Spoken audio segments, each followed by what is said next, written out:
Hello, my dear young friends. Come sit with me a moment. My name is Michael, and I am 85 years old. I'm just an old soul who has seen 80 summers and a few hard winters. I have no fancy titles, no six-pack, no gym membership card. But every single morning my knees bend without complaint, my shoulders roll freely, and my back straightens when I reach for the sky. People ask me, how do you stay so loose at your age? I tell them the truth. I don't go to the gym, never have, never will. Instead, I follow a simple movement ritual that I learned the hard way, through pain, regret, love, and a lot of quiet mornings watching the world wake up. Today, I want to share it with you, not as a workout plan, but as a way of life. A bridge between the old ways and your busy world. A way to keep your body happy, your heart full, and your family close. Let me start at the beginning. When I was your age, I thought strength meant pushing hard. I lifted heavy things, ran until my lungs burned, twisted my body in ways it never wanted to go. I believed that if it hurt, it was working. One day in my 30s, I woke up and could not turn my head. My lower back felt like someone had hammered nails into it. The doctor said, wear and tear. I said, impossible, I'm still young. But the pain stayed for years. I missed carrying my children on my shoulders. I missed dancing with my wife at weddings. I missed helping my mother hang the washing because bending down made me gasp. That was my first big regret, thinking my body was a machine I could punish and it would always forgive me. I spent money on doctors, pills, and special chairs. Nothing truly helped until I stopped fighting my body and started listening to it. One morning, when the pain was especially loud, I walked slowly into the garden just to feel the sun.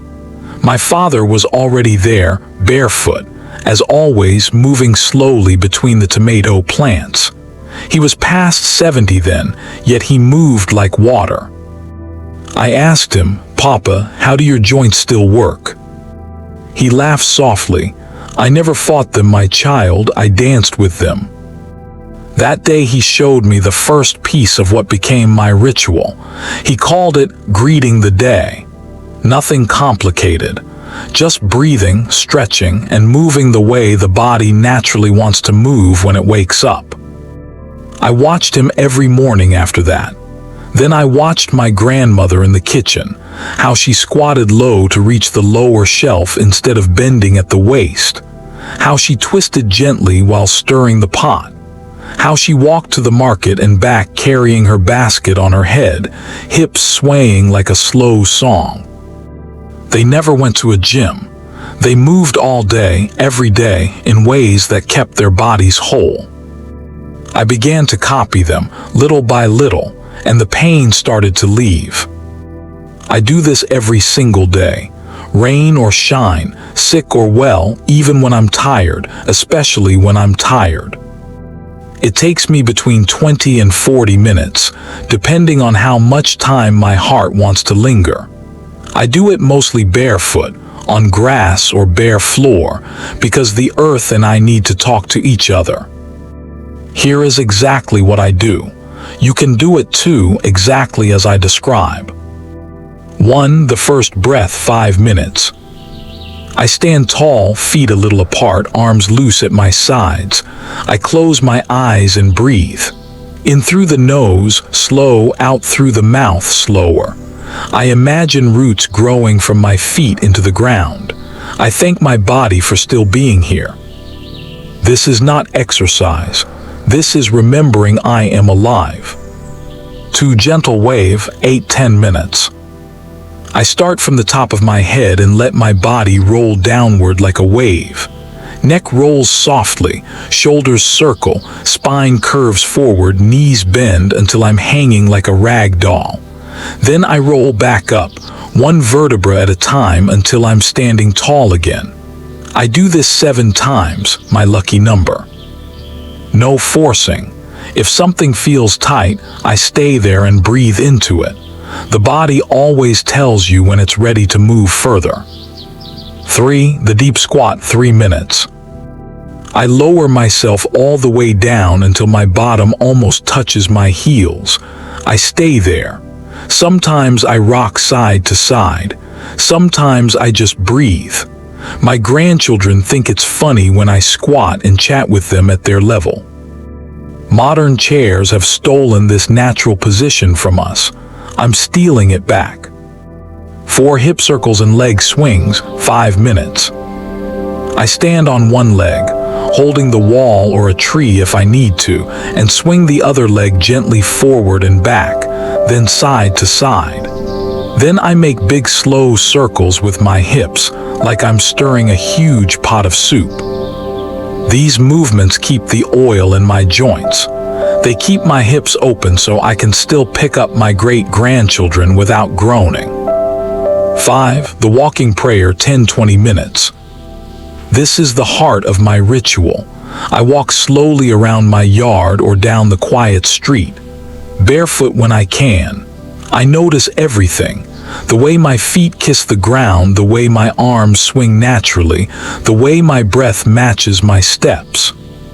Sometimes I walk backward for a few paces, just to wake up different muscles.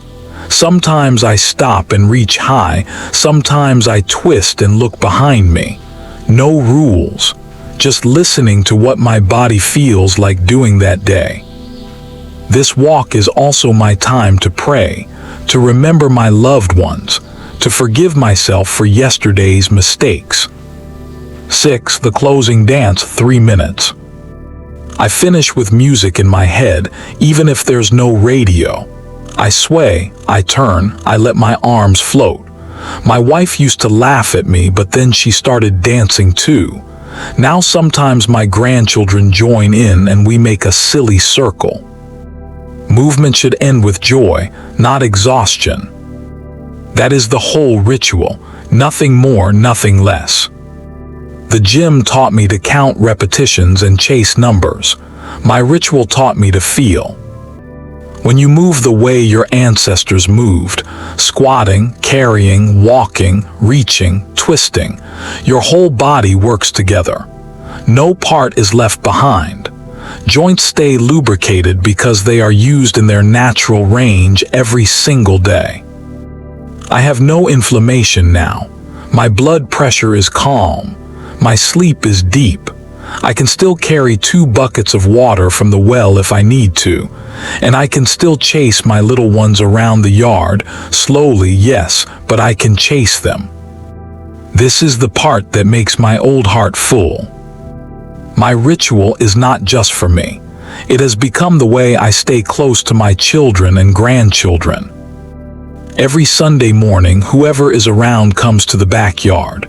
We do the ritual together, slowly, laughing when someone wobbles. The teenagers roll their eyes at first, but they always stay. They tell me later, "Grandma, my back doesn't hurt after exams anymore." Or, "I slept better after we danced." I am building a bridge. The old knowledge is crossing over to them, and they are bringing me their music, their phones, their new ideas. We meet in the middle, moving together. That is real health, not just strong muscles but strong family.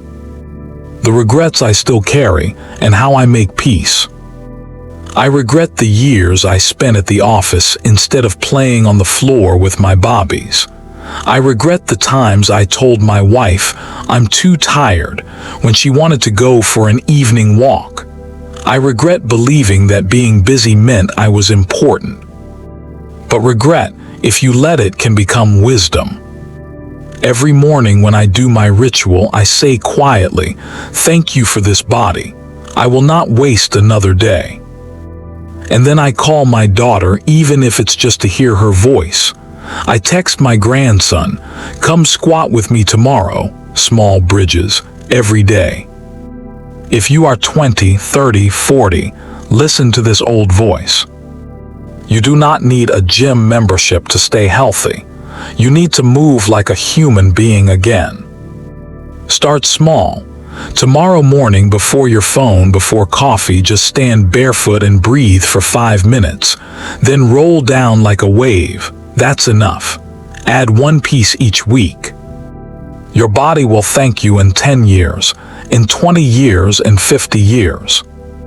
And when you have your own children, teach them this. Let them see you move with joy, not with punishment. Let them inherit loose joints and open hearts. I'm going to finish my ritual now. The sun is getting higher, the birds are loud, and my old bones are calling me to move. Before I go, I want to say thank you for sitting with me, for listening to an old man ramble. If this spoke to you, do one thing. Tomorrow morning, try just the first breath and the gentle wave. Then come back here in the comments and tell me how your body felt. I read every single one, I promise. And if you know someone who hurts, your mother, your father, your friend, send them this video. Tell them an old man said it's never too late to start dancing with your body again. Now, if you'll excuse me, I have hips to circle and grandchildren to hug. Take care of your body, take care of your people, and move gently every single day.